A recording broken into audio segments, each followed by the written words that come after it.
Good evening, all. We, on behalf of the SREC Alumni Association and the Department of Aeronautical Engineering, welcome you for the 63rd webinar talk, Coal Engineering in IT Services. Our principal ma'am has conveyed her wishes for this event. We welcome speaker of the day, Ms.N.Rupashree, faculty members, current students, and all alumni friends. Ms. Rupashree, during her college days, was a joint secretary and also secretary of the Aerospace Modeling Club. After her engineering, she got placed to the campus in CTS, Infosys, and Altron Technologies. She joined Altron as an intern, which got converted as job on a later date. For the first 1.5 years with Altron, she was working with the automobile domain. Now she has been transferred to the aerospace domain at Bangalore. Altron Technologies is now Capgemini Engineering. She is currently an engineer at the Capgemini Engineering. Over to you, ma'am. By Vamsi, I guess. So I was working in the automotive domain initially, and then I got a project in aerospace domain. So right now I'm working in a project for Airbus through Capgemini Engineering. Yeah, that's be all. And I'll go ahead with the presentation. So at first, I'd like to brief about the overall opportunities you will have after doing your undergraduate studies in aerospace engineering. So you can apply for OEMs and government organizations. So which will be your, which is what most of the people will try. Which is what mostly everybody will be aware of. So talking about government organizations, you'll have to write your gate exams. And yeah, you have to like have good basics, and your resume also has to be strong if you want to join a government organization after your undergraduate studies. And OEMs, the best way to get into them would be through after doing your masters or some research work or something. Another way you can get into OEMs is by working in some technology or working for some service sectors which have their projects. Like say Airbus is a client for some of the engineering services. And so if you like work for an Airbus project there, and then later on when there is a requirement in Airbus, you can like directly apply there and then move to the OEM. OEM directly. So that is one way, that is another way of doing it. So yeah, so the main motto of today's talk is like, what can you do in engineering services as an aerospace engineer or any core engineering, for example. So engineering services are service providing consultancies which have clients which are OEMs of different domains. Could be automotive or electrical or aerospace and all that. Initially, the projects which I was working on was for automotive. And yeah, apart from these, so the nature of work which you would have in these engineering consultancies would be as I have mentioned. So talking about CAD CAM, you would like be involved in creating 3D models, and 2D models based on the sheets which are given to you, or it could be requirements, or it mean the input that is given to you can be in the form of anything. But yeah, so the major softwares which you'll be using if you get into the CAD CAM domain would be SolidWorks, Creo, CATIA. There are a lot more, but these three are used excessively. And CFD, again, CFD is like fluid analysis. And I have mentioned the softwares which are majorly used in the CFD area. So yeah, and then you have FEM FEA. So for when it comes to FEM FEA, it's more like structural analysis. Just how you have your fluid analysis, you'll be analyzing structures. And for that, I have mentioned the widely used softwares. Also, ANSYS also has a software for FE analysis. So again, that is also widely used. So yeah, and then comes MBD. So MBD is where I work in. So MBD, that your nature of work will mostly be like they might ask you to model some algorithms or logics which used to be written in the form of code previously, and nowadays we are like modeling them using certain block sets, and we'll model the logic, and then we'll simulate the logic, test if it's right or wrong. And once our model is developed, will like generate codes, and this code will be used in the respective application, like whatever it may be. So MBD, as far as I know, is mostly used for in the area of for strategies. Like it could be your engine ECU strategies, or some electrical strategies in an aircraft, and yeah, or some battery management strategies and all that. So they are, and they are also used for creating some plant models. So like when you say plant models, it will mostly be like creating a model for a physical part itself, like say the throttle of engine or something like that. So you can like be hired for either modeling the strategies or for creating the physical model itself. So I have mentioned some tools. So yeah, MATLAB, Simulink, Stateflow, Simscape, and then you also have SCADE, and then Wisdom. Out of these, I have worked in the except Wisdom, I've worked in all of the other things. So that will be major domains. And yeah, you can also work on the coding part uh, for the aerospace OEMs. In case you get into an engineering service firm, and then you get into a project of an aerospace OEM, then there are chances that you might be working on scripting areas or and all that. So mostly the language which is widely used would be as far as I have seen. I'm not much into that domain. So as far as I have seen, it's mostly Java, Python, and yeah, of course, if it's going to be MBD, you might want to use MATLAB scripting. Yeah, scripting is again mandatory. I forgot to add that. So yeah, MATLAB scripting, and then some also use Visual Basic, VBA, and all that. So yeah, so I think mostly the job nature of job and the job opportunities you would have when you complete your aerospace domain in the engineering service sectors would be these.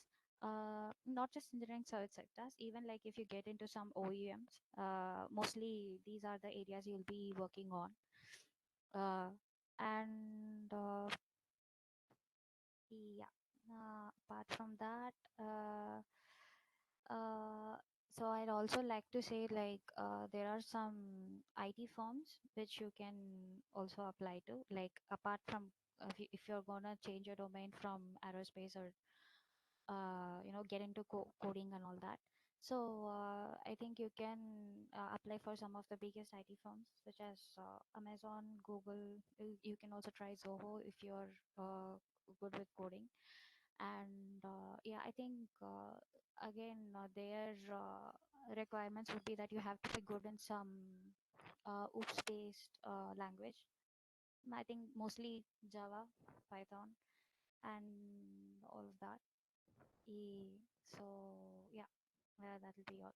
So in case you want to ask some questions particular to the nature of job I do, or the companies which I got placed into, and what all they require and all that, maybe you can go ahead. So just to add, I actually got into like CTS and Infosys as well. So I can also like give an insight into what uh, what all you'd require to clear those interviews as well. So yeah, that will be it. So any questions regarding whatever I've said so far, or anything regarding the my nature of job, or interview process or anything. So Yeah, Rupashree, you said you were working with Altron, isn't it?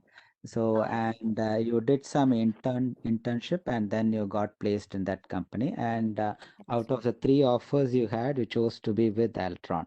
yeah. Uh, any specific reason why you didn't go with the CTS and Infosys but chose Altron? Okay, so CTS and Infosys, the project, like in the interview itself, they made it clear, like having a look at, I mean, after having a look at my resume and all that, they told me like, okay, like you've done so and so, but the project that you'll be working as soon as you come into would mostly be in the field of IT. Regarding Infosys, they told me like we can shift you later on to another. Into your own domain project later on. But initially, what they offered me was in purely in the IT sector, and whereas Altron, I was going to work in an automotive sector if I had like completed my internship successfully. So that is why I chose Altron over CTS and Infosys. Yeah.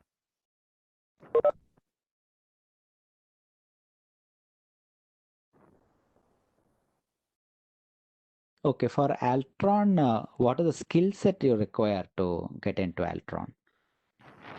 Okay. So the field which we had, for which we were attending the internship or we were being trained for was MBD. So for MBD, they'll mostly expect you to know MATLAB, MATLAB Simulink, MATLAB scripting, MATLAB Stateflow if possible. But again, Stateflow is not that difficult, so it's better to know Stateflow as well, and Skimscape if you can. So far, I haven't used Skimscape much. So I think Simulink, Stateflow, and scripting is what is majorly used. So during our internship period, for like taking you into the internship, they'll just see like how good is your basics. I mean, how good are you with? How much of a good knowledge do you have in your subjects and all that. And once they take you in, they'll see like how far you're able to grasp when it comes to MATLAB and all that. So yeah, S- so if you're going to apply for a MBD opening, they will expect you to know scripting well, and then how to use like MATLAB and all that. Mostly in interview, the questions will be like some basic questions from the stream of engineering you completed. Say if you're an aerospace engineer, and then some aerospace basic questions and some general mechanical engineering related questions as well. And they might ask you some questions related to electrical and electronics if the project which you're going to be put into is related to that, else they'll not. So again, that depends on the requirement. And they will expect you to know scripting, because ultimately once you have like done all the modeling and all that, the code generation, of course, the code will be generated out of the model, and again that code will be used elsewhere. So you should also know, like you should also be able to interpret the code that is getting generated in case there is going to be some issues or anything. So yeah, if you're going to apply as an MBD engineer, you'll have to be good with coding, preferably MATLAB scripting, and C, of course, because like mostly the code which is generated would be in C or embedded C or something. Most of the applications that are there today, and then the tool itself, like MATLAB or SCADE. SCADE is not used much these days. SCADE is an old tool. Mostly you will use SCADE only if you are going to work on some already existing old model. Today, mostly everybody uses MATLAB when it comes to MBD. So yeah. Rupashree, so for some of the basics in MATLAB, like MATLAB already provides you tutorials and stuff which you can follow and learn about some of the basics with MATLAB. Yeah. And also in our curriculum, like for this R 2020, we do have a computing lab right from our first year. Students are trained in MATLAB. Okay. But like you mentioned, scripting is not something that is covered anywhere. I don't see it anywhere. And I did not find any tutorial or any kind of resource for that. So what would you suggest would be, or is there any resource where we could learn ourselves, or some online course or something for that? Scripting, I think Yes. there might be some online courses available. You can take that up mostly. And it is like when it comes to logic, it's going to be the same, be it whatever language. So so what I would suggest is like they have to learn some basic coding coding language properly first. Like say if I think C is covered in their curriculum, if I'm not wrong. So you can be little strong with that first, and then it'll be very easy for you to code in MATLAB or beat any other programming language for that matter. So again, it's not that hard. I think if they take up some tutorials and if their logic is strong, they can easily pick up MATLAB scripting. So yeah. So like scripting in MBD, mostly they will use it for the places where they have to automate some parts of the model. Like say you're giving inputs to the model and seeing how it's behaving, or you wanna like color code something or arrange them in a specific manner or something like that. So that is where they'll use scripting. So yeah, it's comparatively like easier to pick up with some MATLAB documentations and some online tutorials. Yeah.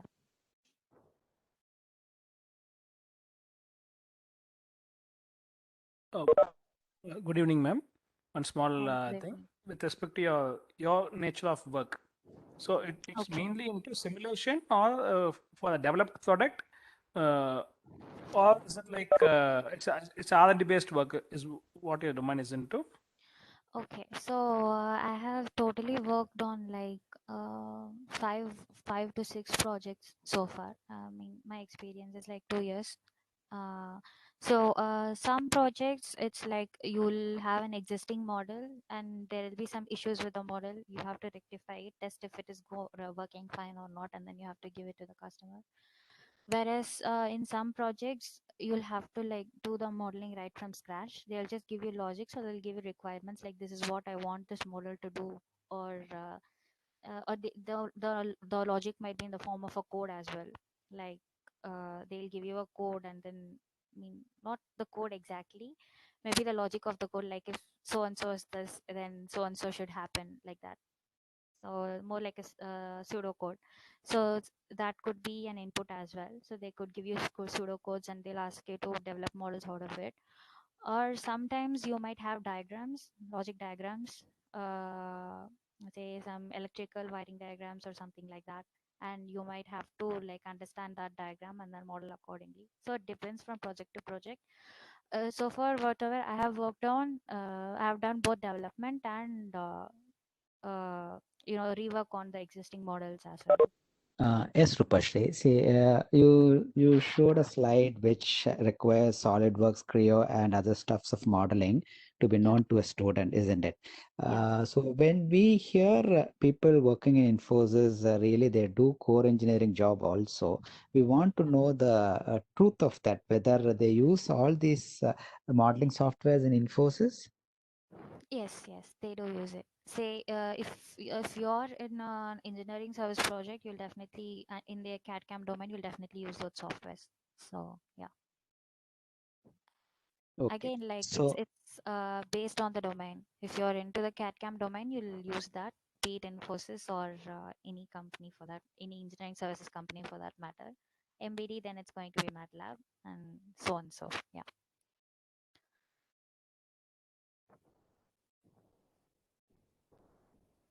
okay, any specific toolbox or block set you recommend for core students to master in?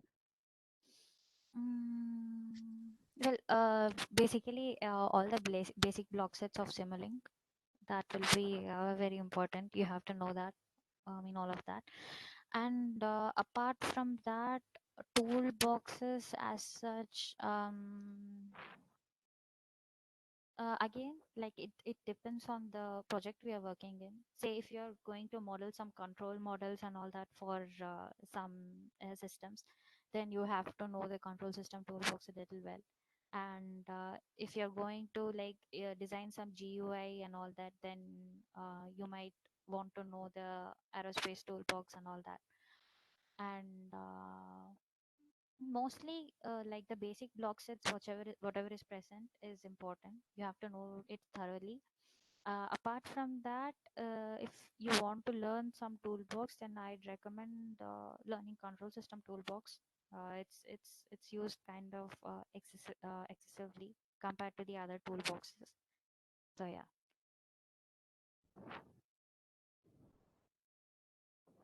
Okay. See, one more question. Yes. Usually, when people take in streams like mechanical, aeronautical, civil, and other streams of engineering, they prefer that because the coding part of that is a bit low in all these streams compared with the computer science and IT groups. Yeah. So, still after taking this domain, that is a mechanical stream or aeronautical aerospace, still people learn to a level and they get placed in the core companies like what you are into. So what level of learning really required for all these students, especially in the language skills?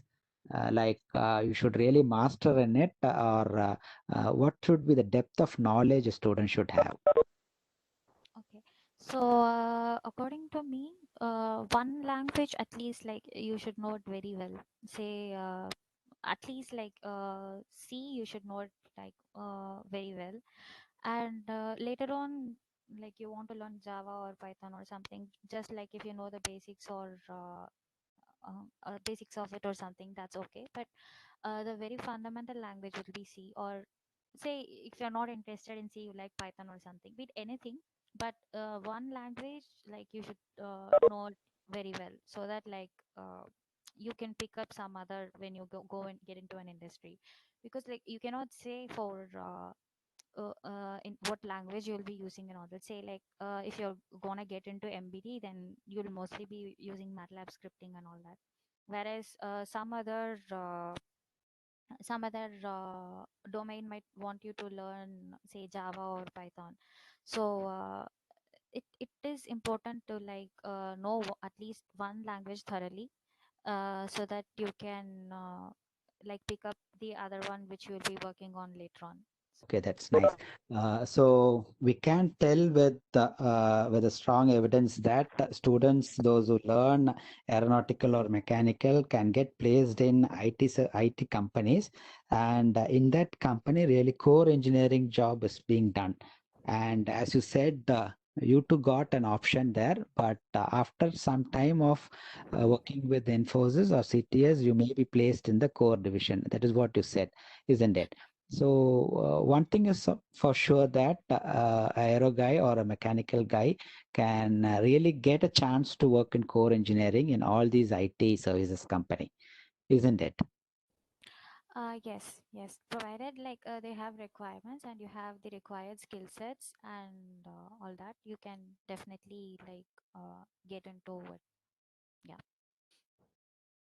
So we can tell to the student aspirants that when you hear the terms Infosys, CTS, TCS, Wipro, HCL, don't back off. There are core engineering jobs available in all these sectors. We can tell them, isn't it?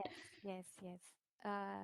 There are a lot of people I know personally who work in like HCL, Infosys for core domains. Even Accenture, I know some.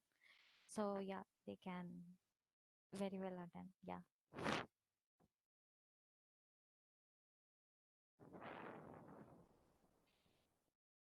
Okay. I don't know whether your company policies will allow to to answer this question. What kind of work are you currently involved with Airbus? Okay. If you have reservations, not an issue. Yeah. Yeah, I can just tell you over like overall. I cannot like specifically tell you what I'm doing. So Yes. my work is mostly like it's related to electrical part of the aircraft, where we will have some circuit diagrams and wiring diagrams, and we have to model that, check, I mean validate the models, and then we have to give it to the that will be it. So Fine, I'm fine. working on the electrical side of it. That's nice. So for this electrical domain to work with, you gained experience with Altron. No, actually, in Altron, I was purely working on the mechanical side of automotive systems. I wasn't much into electrical, little bit of electrical when I worked on some hybrid vehicles, but not much. But after going to Airbus, of course, they'll train you. That is not a problem. They'll train you, they'll tell you what is what and all that. Then they also give you some documents like which you have to go through and then try to understand. So they'll give you time for that. So once you've like settled down, you've like grasped whatever is required, they'll allocate tasks to you. Yeah. And it's not just electrical. There are some people from Capgemini who are working on fuel models and all that. The one which I work on is electrical. So yeah, you might even get into fuel team. So in that when you get into a fuel team, it'll mostly be related to mechanical and EC and all that. So yeah. Okay, very nice. So what is a good time for a core engineering student like aero or mechanical guy to start learning MBD? MBD, actually, like MATLAB is not that hard to learn. Maybe like you can start doing some small, small models and all that when you are in your end of second year or so. So that by the end of third year or the start of final year, you'll be very proficient in it. Yeah, they just have to know like say when you're given a particular logic and they ask you like how do you model this logic, you should be able to say like I will use this block set this and so on and so, and then I'll do it. So that is what they require at industry. Rest of the things like how you should do it, what all things you should follow and all that, uh, you'll get to know it eventually. But this like you'll have to know like when given a particular logic or when said like I can give you some samples like they might ask you to like design a counter which will say count till 10 or something and then it will stop or reset to something and all that. So they'll give you like this is the kind of questions you'll get when you're attending an interview related to MBD. So they will give you some logic and they'll ask like what all block sets you will use or how you will model this, like could you like draw and show us and all that. Another set of questions you might get is related to the solvers which you are using in MATLAB, like say this is the problem, then what sort of solver you'll use and all that. And one more thing, they can specify a particular block in the Simulink commonly used block or something, and they might ask you like how does this block work or what does this block do.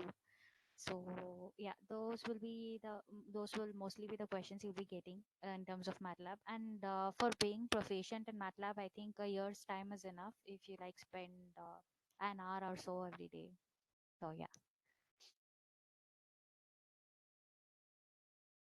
Okay. See, Rupashree, when we see Google, we come across so many open source softwares, isn't it? So, like OpenFOAM is one such software, and Skylab is there, and likewise we have a number of open source available.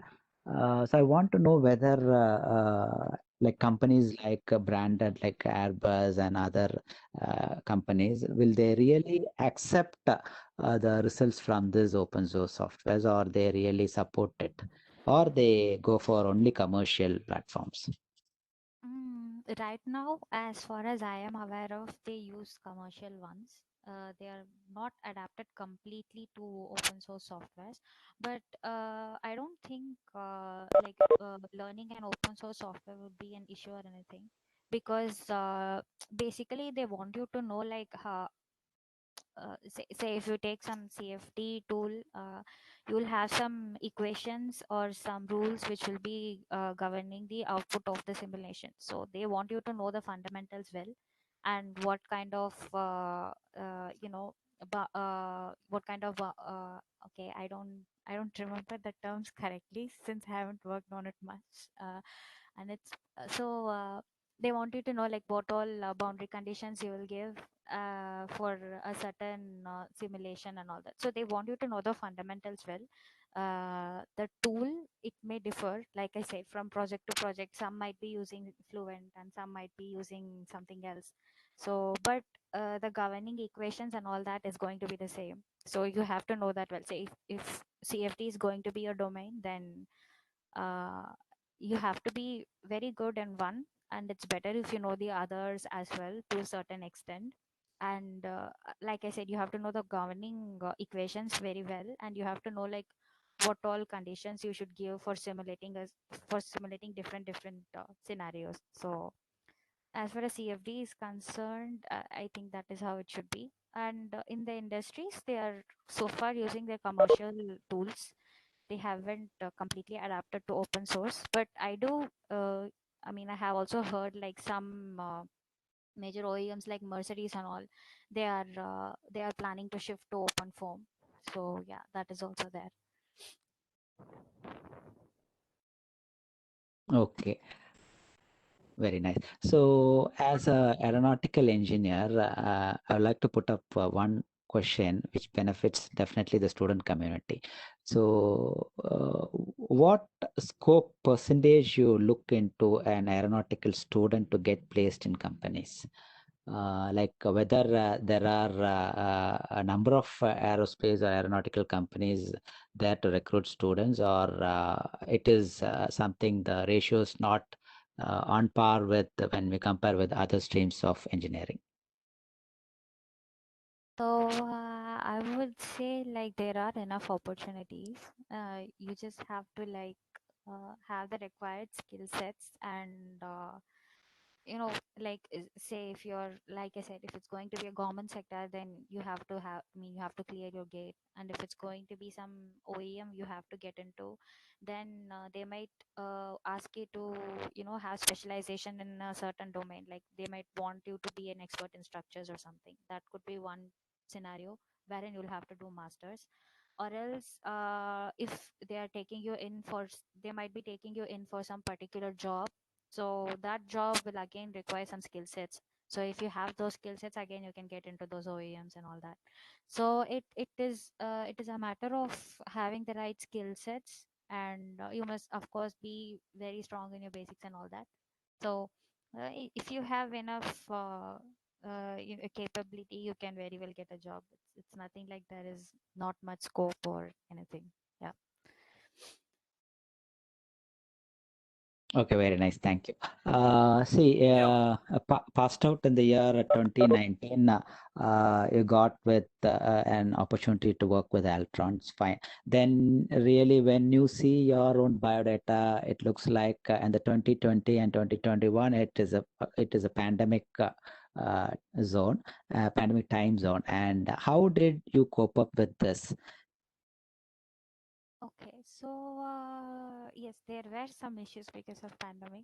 Actually, I was supposed to join another project in Bangalore related to automotive domain. I couldn't go because of the pandemic, and I had to like lose that opportunity. So that is there. But yeah, once you're into a company, I think it's not that much of a big issue to like get a project or anything. So yeah, it went on well for me. So automotive, I was there in automotive till the end of 2020, and in 2021 I shifted to aerospace, and yeah, I started working for Airbus. Yeah. Okay. See, now this is actually an era of battery cars, battery bikes, and stuffs like that. So, can we hear it very soon? Something about a battery aircraft or something like that? Battery aircraft, I'm not sure, but I think it will take some more time for that to come up. Yeah. So the conventional concepts of jet engines and normal IC engines will still prevail with aircraft. Is that I Yeah, should for infer from some that? more, yeah, for some more years, I think it will be that way. Yeah. Okay, so still for some UAVs you can replace the propulsion systems to electrical definitely, but not Yeah. the bigger ones. Isn't that? Yeah. For aircrafts, I don't think they have come up with any technology which is like completely compatible right now for being replaced with jet engines. So yeah, it might happen in the future. So Fine. See, there is something called building aerodynamics, what we hear about very tall buildings and the wind speed and stuffs like that. Can you okay. throw some light on that, or have you heard, or are any of your friends working on this domain? Mm, no, I don't think any of my friends are working on building aerodynamics yet. And even I do not have much experience or knowledge in that field.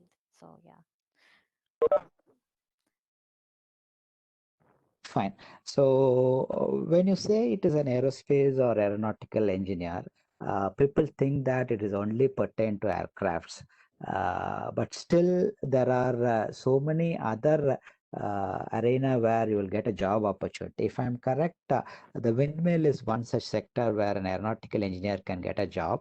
And likewise, you have the automobile companies. You are working with an automobile company. The R&D is there, and what are all other domains where an aeronautical engineer can get a job opportunity apart from the core known areas? Yeah. Okay. So, yeah, automotive, of course, as you have mentioned. And apart from automotive, yeah, mechanical in general, anything related to mechanical, you can get a job opportunity. And since you know CFD, you can get into almost any domain which requires a fluid flow simulation, like could be some could be related to civil engineering, or it could even be related to simple things such as manufacturing a fan or anything. So yeah. And yeah, one more opportunity is like if you're good with structures, you might get some job which is related to civil engineering again. So yeah, it's all like basically interrelated. There are a lot of domains which you can get into if you're an aerospace engineer, but primarily I have seen like if it's related to structures which you have expertise in, then you can get into fields related to civil. And if it's CFT and all that, again you can like get into civil and automotive, because like automotive again they use a lot of aerodynamics and all that. And coming to MBD, which I am working on, you can pretty much get into anything. Like it could be electrical or electrical, electronics, or civil or anything, as long as because it's like basically modeling a system. So it could be anything. Yeah. Fine. See, I have few more questions. See, when students really design something and come up with some model, for example, an aircraft itself, a small UAV type of modeling, when they see the design in the screen, they get excited and they go for the next step prototype of that. Either a 3D print the prototype or they'll go for that without optimizing the design, without realizing whether the design what they have modeled is correct or this is the optimized one. They don't look into that and they jump into the next level prototype. So for the students, how could you really tell them the importance of design optimization? Okay, so basically the reason why we have all this CFD tools and FEA tools and all that is because you have to like create a model and then test and see like how it is working, or what are the outputs you're getting out of your CFD or FEA analysis and all that. So the whole point of doing it on the system is for seeing its functionality. So yes, you have to like test it, run through certain set test cases and see if it is giving you the expected behavior. And then if not, again you have to improvise your design, and only then you have to go for prototyping. So yes, it's mandatory. I think you have a lot of tools depending upon what you're developing. There is always something, some software which could be used for validating whatever you're designing. So yeah, validation is definitely important. So Okay. See, whenever I talk to a industry alumnus who's, I mean, working with the industry, they always stress on the importance of Microsoft Excel. So, as an aeronautical engineer, I wanted to hear from you the importance of that Microsoft Excel. Can you throw some light on that? Yeah. yes, Excel is very important. It might sound little weird, but no matter what field you are in, you definitely have to like learn MS Excel. In our case, where we use Excel predominantly would be like for giving inputs to the models which we have in MATLAB. So say we have some 4 or 5 inputs. For these 4 or 5 inputs, we'll give a set of test cases, and these test cases are given through an Excel sheet. That is one example I can give. Apart from that, we have this macros and all that inside Excel. So some projects might also want you to like code or write macros for data handling and all that, whatever comes out of your MATLAB or some other output. So like a lot of tools actually use Excel as a source of like for giving inputs to their softwares or getting the outputs. And of course Excel is also used for handling data in the sense like some values or something which you want to like put it up in a presentable manner and all that. You have to like have separate sheets and all. So yes, Excel is important. Even in one of the projects which I worked in, I had to like write some VBA scripts for managing certain data. So yes, yeah, Excel is very important. Yeah.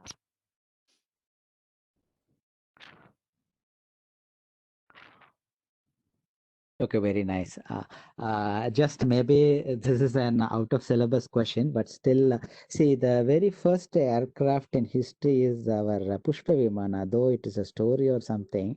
Pushpa Vimanam is something, the first aircraft which is flown it because we have heard that, isn't it? So, and the interesting fact is that the Pushpa Vimanam never used fuel. That is my understanding. And it has taken fuel from the air and it has floated. That is what we understand through all the different stories or beliefs, whatever we have. Is it possible for anything to fly without taking in like fuel or something? And is there any work going on, whether you know about it, anything? Mm, okay. As far as I know, people are like, using batteries or something to power engines, if not fuel. When it comes to IC engines, yes, I think you do need, with the current engines we have, I don't think it's possible to do anything like that. Yeah, mostly if there is going to be a shift from jet engines, I think it will be on purely based on batteries and all that. It's going to be electrical. I don't think there will be any optimizations on IC engines which could like use something apart from fuel, be it air or water, for driving the engines. I don't think it's possible for at least another decade or so. So yeah. Okay, thank you, thank you. Audience, if you have any questions, you can just come forward. Yeah, I have two questions for you. One is, as you said, like you are working in the electrical domain, electrical related in the aerospace domain. So, how good is the scope for an electrical engineer in your sector? There are many opportunities. Actually, the project in which I work in, I'm probably the only aerospace engineer. The other three or the 4, 5 people who are in my team are all electrical engineers. So yes, there is a good opportunity in the field of aerospace for electrical engineers as well. Yeah. Okay. And the second question is, like, I think now we find a lot of drones picking up. Yeah. How big is the opportunity, or how much R&D work is going on with respect to the drones for say like the people use, apart from the low weight carriage and for the videos and the stuff thing, to carry people for a shorter distance? Uh, how would the R&D is going on that? Yes, there is a lot of research work going on carrying an individual or transporting an individual from one place to another in the field of UAV. I think I forgot to mention it in the presentation. UAVs are another major field which you can take up as your career option after your college. So for that, for UAVs, I think you can start up by making some drones when you're in your college and like see how it goes and all that. Yeah, UAVs are again a good career option. If you ask me, yeah. Thank you. Thank you. Yeah, welcome. The audience, if you have any questions, you can put up. Yeah, in case if there are no questions, Vasant and Rupashree, can we go for the closing remarks? Yes, Thomas sir. Yeah. So before that, these are my contact details. In case like any of the students want to ask anything in particular or they need help with something, they could like write an email to me. And in case if I do not respond or something, they can directly like send a message on WhatsApp or call me. Yeah, that will be it from my side. Okay, yeah, you put it in the chat. Not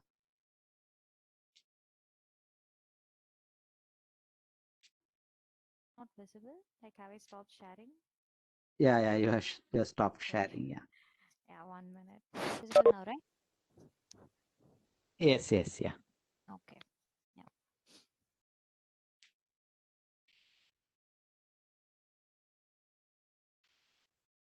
So thank you, Rupashree N from the batch 2015 to 2019 Aeronautical Engineering. It is indeed a wonderful session to have with you. SRE's Alumni Association is very proud to host you for the webinar talk number 63. Core engineering in IT services. Thank you, Rupashree, for throwing some light on the core engineering activities happening in the IT services companies. Thank you so much. The Department of Aeronautical Engineering and SREC Alumni Association is very thankful and proud to host you once again. Thank you so much. Because it was a very short notice what we put to you, and thank you for your response. Thank you, audience, for joining us today for this webinar talk number 63.